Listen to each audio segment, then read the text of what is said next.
ready to go? This is a lot prettier than You want him to drive off? Okay. Yeah, we're good. We're good. I don't think he heard you. Billy, you can roll. Oh, okay. Where are we headed? Just drive. Wherever you drive. Let's go downtown. Okay. And you're looking at her. Okay. Ready, Bubba? All right.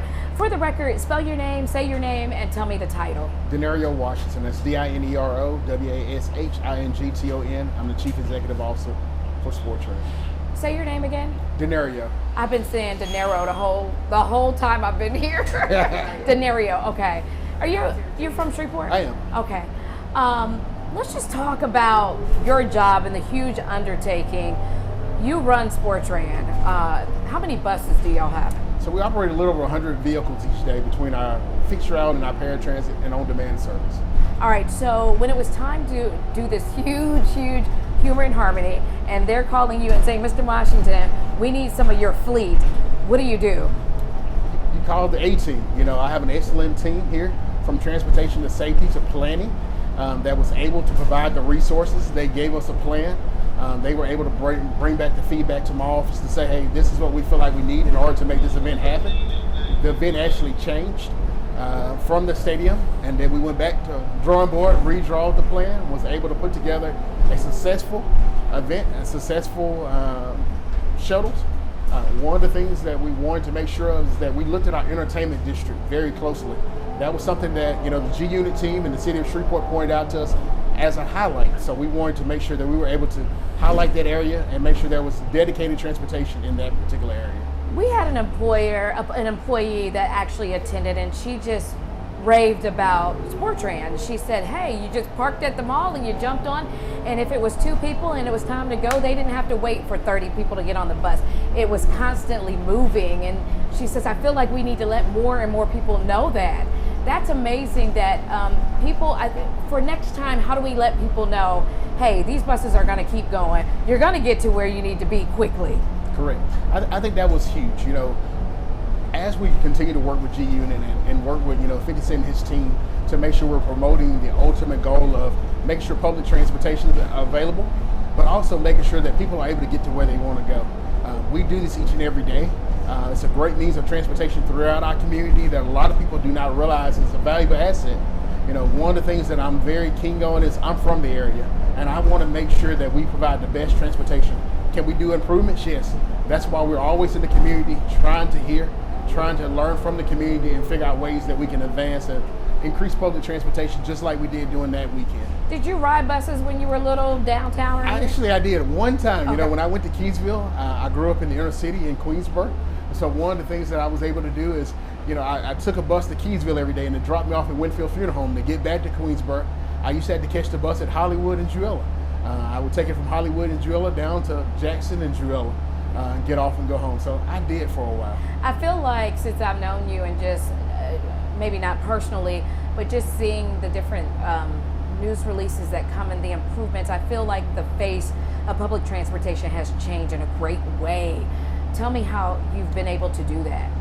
The way I'm able to help change and cultivate a new culture for SporTran is through the team that we have. We have an excellent team that promotes, that understands the vision. We can lay out the vision. We work together. We do strategic planning to really make a decision on how do we move forward with some of the tasks and the things that we want to do as an agency. And I think that has ultimately came out to be the excellent idea and what you're seeing rolling out. And there's only more to come. How did you come up with the routes?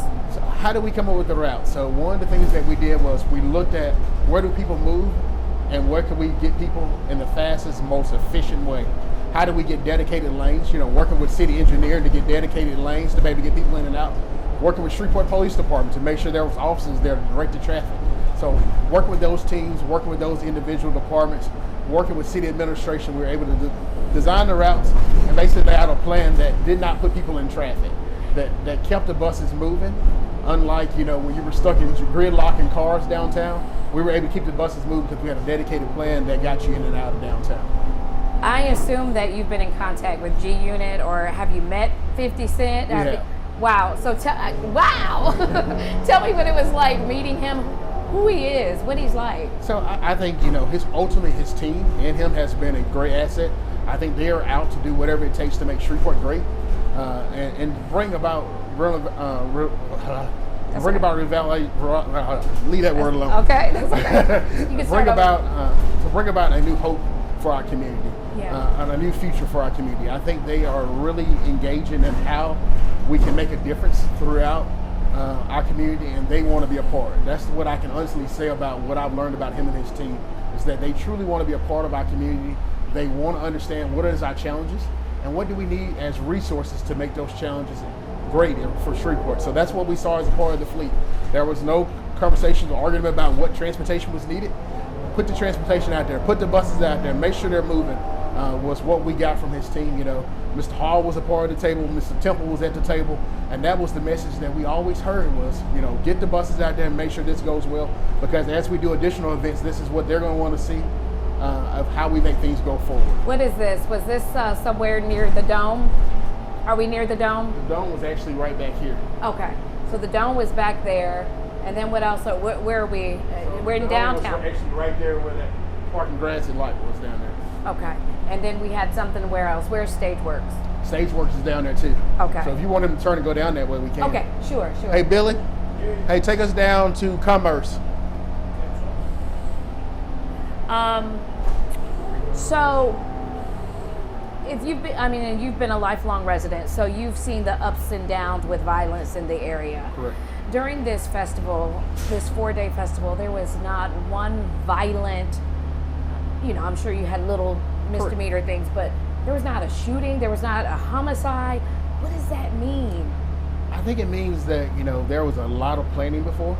There was a lot of teamwork, across different departments throughout the city and across different agencies.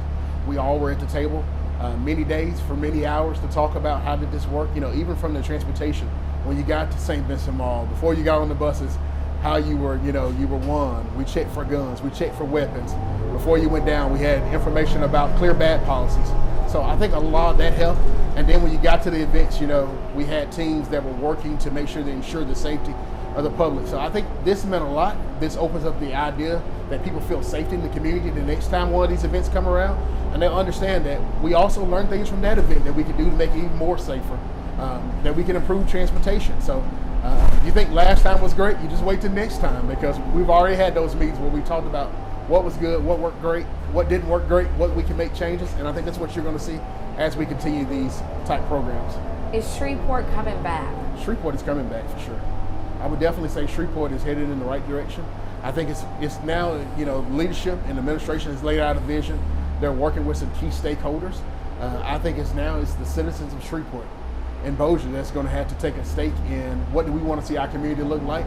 They've given us a blueprint. They've given us a plan. We have resources to be able to do it.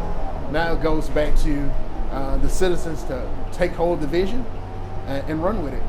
You believe in Shreveport? I do. If I didn't believe in Shreveport, there's been many opportunities to leave Shreveport. But one thing that I tell everybody is I love home. It is home, and I want to see it grow. And anything that I can do in order to make sure that Shreveport grows, I want to stay around and be a part of it. All right. I want to talk a little bit just briefly about the connection over to Bossier. Sure. A lot of people wanted, there was this big boardwalk. Hey, Billy, I'm sorry. Okay. Can we get down by the dome? And you can kind of pull over where the dome was at? It just ease slower. East slower about where the dome was at. Okay. Yeah, and so a lot of people wanted that connection to be able to have these buses go over to the boardwalk, and maybe a misunderstanding. How can we correct that going forward and possibly get Mayor Chandler, win him over? So, what I've told people is, actually within my office, we didn't have a lot to do with how Bossier was planned out. That was handled all by other individuals that handled that situation. But at the end of the day, it comes back to my desk. And so what I would tell you is in the future, it will be engagement from the mayor of Shreveport as well as from my desk to make sure that Bossier is aware of everything that goes on. We did get the phone calls after everything went down. I think, we want to be, sister cities. And I think we all have to work together in order to ensure that the safety is on both sides of the river. We provide transportation in Bossier every day. I think we will continue to provide transportation in Bossier.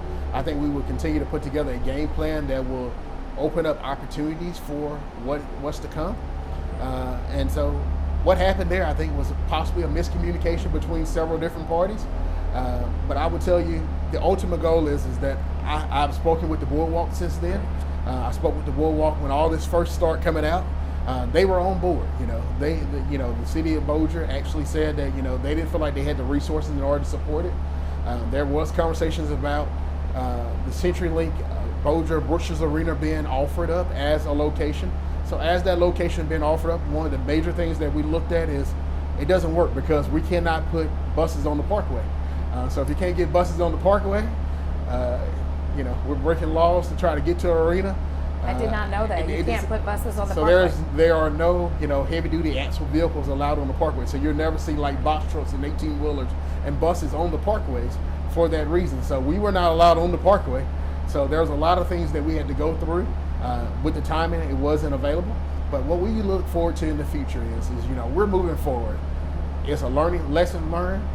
We're going to be positive about it, and we're going to figure out next time how we work in Bossier, how we use the boardwalk. It's economic development. That's what I have saw this whole thing is economic development. We have a boardwalk. We understand it's having challenges. If this is one thing that I thought would be a positive idea. Let people park at the boardwalk, go shop, invest in that center, help bring that center back, and then we'll be their transportation hub to bring people back and forth between the eateries and shops all day long. So we look forward to pushing that in the future. We'll talk with some of the Bossier administration officials. I think in the future we will have a good understanding about how that goes forward in the future, and hopefully next time we'll be able to offer that location as a shuttle site as well. Fantastic. Okay, so where are we? Does this bring back memories? It does. We're right outside of where the G-Dome was at. We've provided a lot of service here. Wow. So this was the G-Dome, and this was packed. This was packed every night. And the buses came right through this way? Buses actually came right down Caddo over here and Third, and we had a stop to my left that provided access to this facility. We had several stops in the downtown area because there was a lot of different events going on, not just the G-Dome. We had the Texas Street Bridge.